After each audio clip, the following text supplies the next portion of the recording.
The third category of text you're going to get, which is starting to get into the realm of things are going really well, is when girls are either just giving you logical information or asking you questions. Now, this is good and bad. It's good because they're actually showing that they want to get to know you and actually want to open up and share with you. So that's all very, very positive. The thing here, though, is it's not highly emotionally charged. It's very like bland and boring. And so the danger is if you get caught up in too much like factual exchange or too much of asking questions and getting answers, you lose all the tension, you lose all the fun in the interaction, right? So the key thing you want to do here is make sure that you do answer the question or you do deal with the logical content, but at the same time you make sure to keep a flirty, fun vibe, right? And so this can be done by answering the question very, very briefly or dealing with the logical very briefly and then adding something flirtatious and fun, which is kind of like answer and then offer value. Or the other way is answer and then start subtly, teasingly hinting at making plans.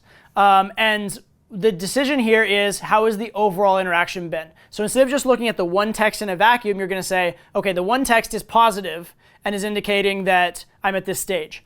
Then how is the overall interaction? If it's been a lot of silence and shit tests, and then there's that one positive text, I wouldn't start making plans yet because the overall interaction is negative.